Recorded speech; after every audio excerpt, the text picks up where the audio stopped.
Hey guys, today's August 20th. This is a little anxiety, um, vlog, video, whatever you want to call it. I actually had a little bit of a trigger, so if I seem kind of nervous or tight, that's probably the reason why. Um, I actually spoke to my birth mom tonight, which is cool. I love to hear from her, and from my mom in Florida too, so. But, that really wasn't the trigger, honestly. I know when I first got in touch with her, she was a big trigger. Just like, holy crap, it's, like my birth mom, what do I do? And over the years, I've kind of gotten past that. I've become more comfortable talking to her about just about everything, to tell you the truth. So, there really wasn't much of an issue. I think the whole trigger was actually talking about my birth father, dad, person, um, and actually having it answered by her that, yeah, I do have family in Kentucky, or half siblings, I guess you could say. Um, I guess he was with another woman before or after my birth mom. I didn't quite get that much information on that part. I think I kind of forgot to ask. When she said yes, I'm like, oh crap, it's true. So I actually found out like what part of Kentucky they live in. Didn't get any names. So hopefully she writes and kind of explains, who they were, what they were, like what part of the town he was born in. Because I believe he was born in Kentucky as well. Um, a lot of people from Kentucky are a little freaking nuts in my opinion. Um, Definitely different, I will tell you that much. So, I shouldn't say nuts, I take that back. They're just different paste than what I'm used to. So, not nuts or anything like that, just different paste. Sorry. So, yeah, for the past couple, what is it, half an hour or so, I've like actually been thinking like, holy crap, I got half siblings. Um, I know my sister might have mentioned it once or twice that she had heard it from my birth mom as well. I'm like, there's no fucking way. No, no, it can't be happening. Um, in a way, it's kind of like you don't want to meet them. Well, I don't, in a way. Um, Mainly because it might bring back some crap that I don't want to remember. Because I do have a few memories of staying with my birth family, which aren't exactly happy ones. One's a little weird. I can never make sense of it, so I haven't actually even. I just kind of skip over that one. But the ending is kind of like, why not? They're like, you're still related to them. Um, so I'd be like, holy cow, that's a lot to take in. It really is. Considering that I have my adoptive family. Um, so for my birth family only consists of my mom. Her mom actually refuses to acknowledge the fact that I'm even alive, whether my sister's even alive. I'm sure she has her own reasons for that, so that doesn't bother me that much. It really doesn't. I'm kind of used to being isolated, or whatever you want to call it, that kind of stuff. So really, I'm kind of used to it. That's just the way that she feels. It's her prerogative, as you would say. So, not that much of a problem. But actually finding out that, I may have family that's like close, like an hour, 2 hours away, it's like, holy crap. Kind of was thinking like, what are they like? What do they do? How old are they? Do they have kids? Do they have grandkids? That kind of thing. And I said, I don't know much about my birth family, except for the fact that I have a birth mom and a birth dad that's dead. That's really all I know. And of course my sister, she's my blood related sister. Even though we're not talking on my thing, not her thing. So I think that was a bit of a trigger, just a little bit, and I got kind of panicky for a second. While playing the PS3 again tonight, trying to stay mellow. Um, and of course, I go downstairs. My husband's not there. Son of a bitch, smoking again. So I guess he's trying to poop at this time of night. Because that's the reason why he smokes, too. So he can poop, which is amazing, because he smokes after he eats. But I'm not gonna go there. So I did stand there and I'm like, dude, can I go out there and sit next to him? And I'm like, no, I can't. I can't. And that was another trigger.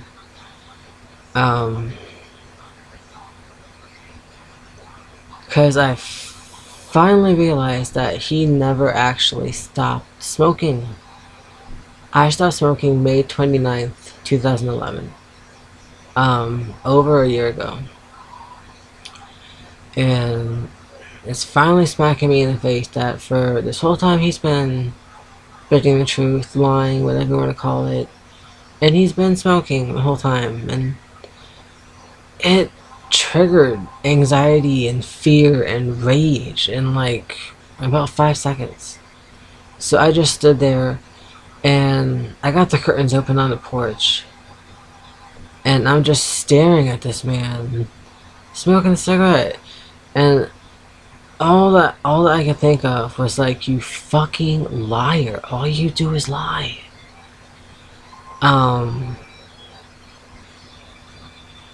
He lies about everything, and those are a lot of anxiety triggers. Believe it or not, he lies about not talking to his family. He lies about not talking to his kids. He lies and says that he's not smoking, he's not doing this, he's not doing that. And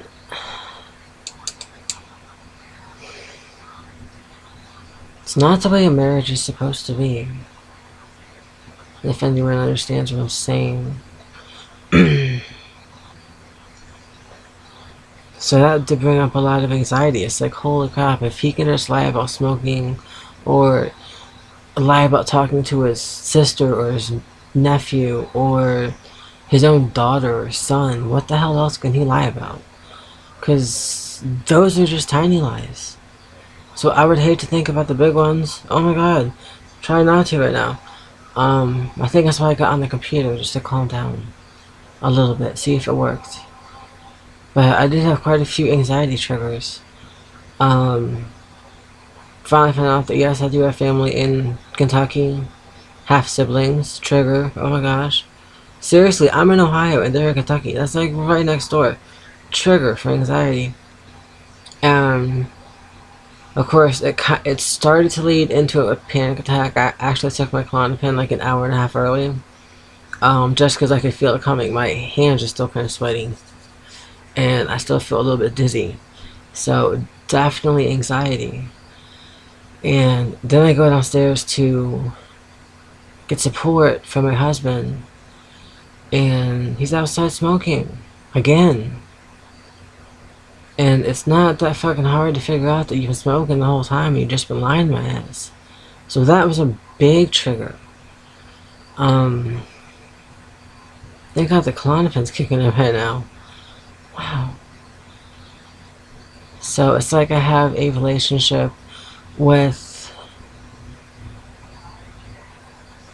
somebody that he does pay for my prescriptions, which is about $50 a month, give or take. Buying clothes like once every 3 months. Nothing special there. Of course, he provides housing and food and bare necessities, that kind of stuff. But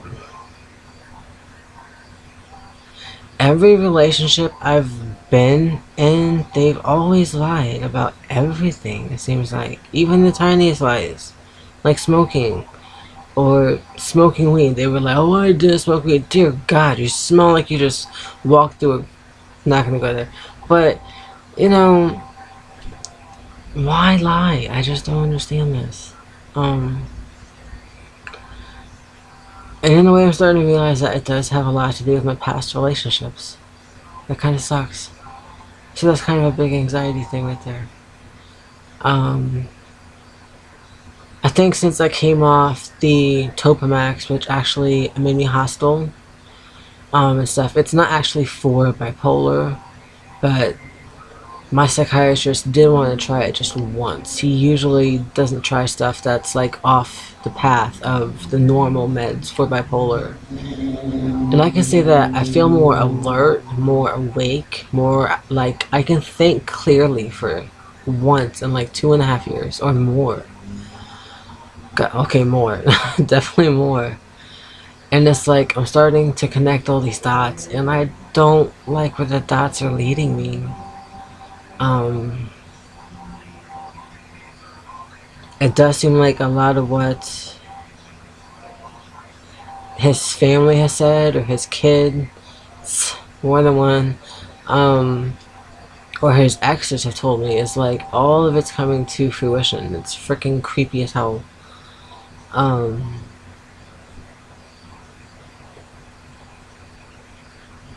so, anyways, I don't want to drag on. That's my anxiety for today. Um, I think I miss talking to my sis. That's a big thing. A lot of anxiety with that. Even though we fight like freaking cats, alley cats at that. Um, she is somebody that I could always tell everything to. Of course, I'm sure she told her friends or whoever, but honestly, I have nothing to hide from nobody. So you can tell whatever you want to anyone. It's not gonna bother me. But so I got finding out that I have family. That was an anxiety trigger. Now not having someone to talk to afterwards. That was a big trigger. And then finally realizing that I'm a dumbass in the relationship. I'm not saying I'm not saying I'm a dumbass.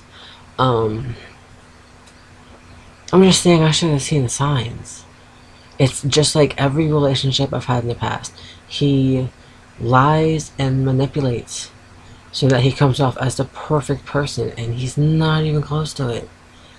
And it's kind of like I'm standing outside the circle, and it's just causing me so much stress and so much anxiety. And I'm seeing my husband and his friends and his brother and his nephew and everybody that's close to him for who they really are. And I have never hung around people like that. At least not that bad. Oh my god. Um, yeah, so that's enough for the trigger videos tonight, I think. I don't want to drag on. But I do have a lot of anxiety going on right now. It's kind of hard to talk a little bit. I feel like my chest is really tight. So, I'm still at that stage where, I gave up my daughter for adoption. Big anxiety trigger. Probably not going to see her again. Huge anxiety trigger. My next steps: college, work, what's going to happen, anger management classes, what's going to happen there, depression classes. If I get into them, I don't know. I have to wait a couple weeks. How shitty is that? And then I realized that, I'm married to someone who never actually tells me the truth. He lies about everything. Or he bends it into a certain light so that it just looks better the way that he says it. Which is kind of how my past 2 serious relationships were. So it's kind of like I have like idiot written on my forehead. Seriously. It kind of blows because I'm finally seeing things for the way they are. And I think that's where a lot of my anxiety is coming from. I'm finally starting to realize that, believe it or not.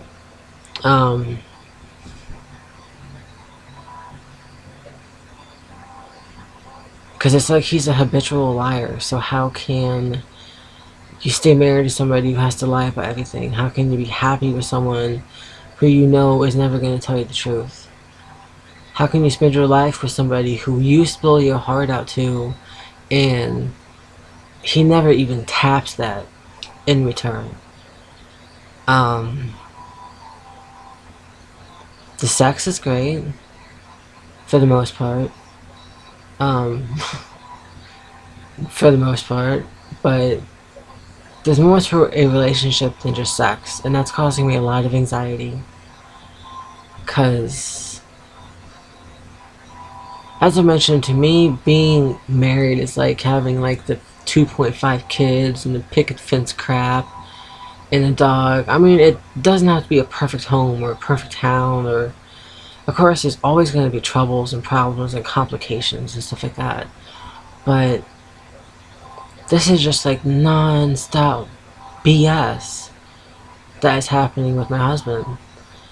And I'm finally starting to realize that I know he's not going to change.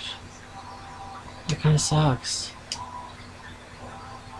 And I can't believe it took me losing my mind, being a guinea pig for so many psychiatric meds, and actually thinking clearer, giving my daughter up for adoption, basically stopped talking to my sister, like sticking the whole world around me on halt just so that I can wrap my head around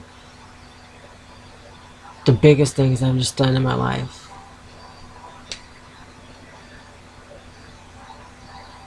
And it sucks because when you do that, you do have to put yourself outside your comfy zone. You do have to put yourself outside your personal bubble and see things for what they really are, to actually deal with them and cope with them and manage them and try to figure out the best way to make yourself better. And it kind of blows. It doesn't kind of blow, it really freaking blows. It really sucks, it really stinks, I don't like it. Because I'm outside my bubble and I'm seeing my husband for the way that he really is. The way that he acts differently in front of, I'm panicking right now. He acts different in front of everybody he's with. Like, if he's with his brother, he like acts different. Or if he's with his nephew, he freaking acts different. Or if he's with a certain friend, he acts different with that friend compared to another friend. And he acts different with me. And holy shit, I'm just thinking, how did I not notice this before? How could I marry somebody who's not secure enough with their own self to just be them and to just tell the freaking truth? Yeah. So with that, I'm gonna go because I needed to do another catch up on my bipolar. Because it has been a couple days. So my Klonopin's kicking in. I still feel like my heart's beating out of my chest. But it definitely puts the marriage in a whole different light. And definitely puts a different light on where my future lies. And I definitely see it different than the way it is right now. And a lot of people are not going to be in it. So with that being said, have a great night. And thanks for watching. Thanks for the comments. Especially the inbox messages. You guys are funny. I appreciate it. Definitely make me feel like I'm not the only crazy one out there. So I may not reply to some of them. I'm still working on how to reply. So, for some reason, sometimes it works, sometimes it doesn't. I guess it depends on you too. I'm not sure. But, anyways, I do try to reply the best that I can. And stuff like that. Again, if you do have a topic concerning anxiety, just let me know. I have severe anxiety, so I'm willing to talk about anything. Again, I'm very open. I don't keep stuff in because I'm afraid I used to keep stuff in because I was afraid that I might be judged for being a certain way. But over the past 2-3 years, I've kind of realized that, you know what, I'm getting older, getting mature, and fuck what the world thinks. I hate to say it like that. I'm going to be me. So I can't change for everyone. I don't plan on it. I just plan on getting better. And if you can't accept that, then, you know, you can see yourself at the door. Best way to say it. But again, dude, thank you for watching and thanks for the comments. And thank you for the dislikes as well, even though you guys don't leave a comment why you don't like it. I appreciate it. So if you don't like my movies, don't dislike it, just don't watch them. Switch to a different movie, switch to a different video channel, or whatever. Just, I think it's ridiculous to, like, dislike something just for the hell of it. Especially without a reason. Just don't watch it. It makes it easier, right? Okay, thanks guys, bye.